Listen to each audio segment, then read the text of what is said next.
All right, well, let's get things started in the kitchen this morning because Andy has been obsessing about the Cake Boss lately. She comes in every single week and says, "Did you see Cake Boss? Did you see Cake Boss?" Well, that's what we're talking about. Ace of Cakes, Cake Boss, the ultimate cake-off. They are all TV shows that make the art of cake decorating look very, very easy. And who knows, maybe it's a lot easier than it looks. I don't know. We're going to find out. Donna Folk with ABC, the ABC Decorating Supplies. I keep calling it Bakery, but it's ABC Decorating Supplies. She is here, and she is going to show us the basics of using, I've been calling it fondant, and you said it's fondant. Well, I call it fondant. Okay. Some people call it fondant. I think you know better than I. All right, so let's show everybody what fondant is. And what is it? Is it chocolate? Is it? No, it's actually kind of like an edible Play-Doh. It is a form of... That's a great way to describe it. Edible Play-Doh. Edible Play-Doh. It can be made out of marshmallows. It can be made out of flour. It can be made out of lots of different... Now, can people make their own fondant? Certainly. There's all kinds of recipes on the internet. But it's easier to buy it from you guys because you have a lot of colors. It's easier to buy it from us.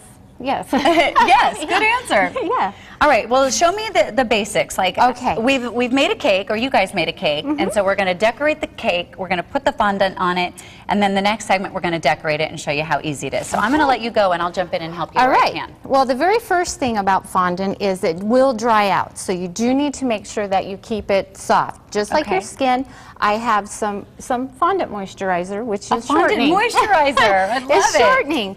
So the first thing we want to do is make sure that our area is, number one, lint-free and hair-free, because everything... You know what? I think no matter what you're making, I think that is a great idea. Yeah. Lint-free and hair-free. Perfect, yes. You'd be surprised. That's the start of a great recipe right there. Yes. Okay. Also, you want to make sure that your area is nice and smooth and that the mat that you're working on is a plastic or a vinyl non-stick type of mat. So cutting board, not going to work? Not really. Okay. No. So what I've done is I've taken a thin coat of shortening and I've just kind of put it all over the cake. Well, this is good because it sort of shows how you're rolling it out, and it really helps with the measurements as well. It does, because this cake here, this is a 6-inch cake. Okay. When you're rolling out your fondant, you want to take into consideration, I'm going to cover my cake in fondant. So I have a 6-inch cake, and this cake is 3 inches tall. So how much are we going to want to roll? How much are we going to want to roll? So we're going to go 3 inches here, 3 inches here, because we want to cover it. So that's an additional 6 inches on top of the 6 inches I already have. So it's at least a 12-inch circle. Okay, so it needs to be 3 inches more than to the bottom. From whatever the height is of your cake. If it's 2 or 4, then you're adding 4 or 8. Okay, well, this stuff's drying out, so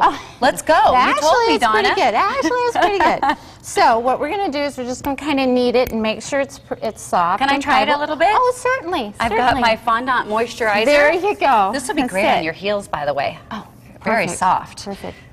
Okay. So and you just kind of manipulate it and get it how all long nice do you need and to soft. do this? Just until it's soft and very pliable. Okay. Like 5 minutes, 10? Depends. Sometimes it can take just a couple minutes. I've been kind of playing with it all morning, so it's probably pretty good. Then let me see how you sort of roll it and get it going. Now what I'm going to do is I'm going to start from the center, and I'm just going to kind of roll it out, and hopefully my mat's not going to go sliding. I'll help hold it. I don't know, it's all greased up, so everything's sliding all over the place. Exactly. Look how smooth it is. Yeah, that's how you get those really pretty smooth cakes. So you need to go to 12, and then obviously... So actually I'm going to go a little bit larger to give myself a little bit of leeway just in case I don't get it centered on my cake. Now, is this a special thing for fondant, or do you just use a rolling pin? Well, you can use any rolling pin. However, I like to use the plastic ones because of the shortening and stuff that we're using. To me, it's easier to clean than it would be. It's not as porous as a wood spatula. Oh, it's taking on such a neat texture. It's just like it was on Cake Boss. Yeah, except for they have a sheeter and they get to just sheet it out. We have to do it though. Can you do those fun things like they do? I mean, some. Yeah, they get so creative. So, okay, well, I tell you what, we are. I hope it's not going to dry out too fast. Maybe we can put something over it. Definitely. If it ever does, then a piece of Saran wrap, or if you have another piece of vinyl, can go right over the top of it. So if you have to go answer the phone. Well, I'm going to let you roll this out and then leave it there, because when we come back for our next segment, I want to see you put it on there, and then we'll make some decorations to put on it. You got it. So far, I think I could handle this. So far. Steph, what do you think? Piece of cake? piece of cake. Piece of fondant? Piece of fondant.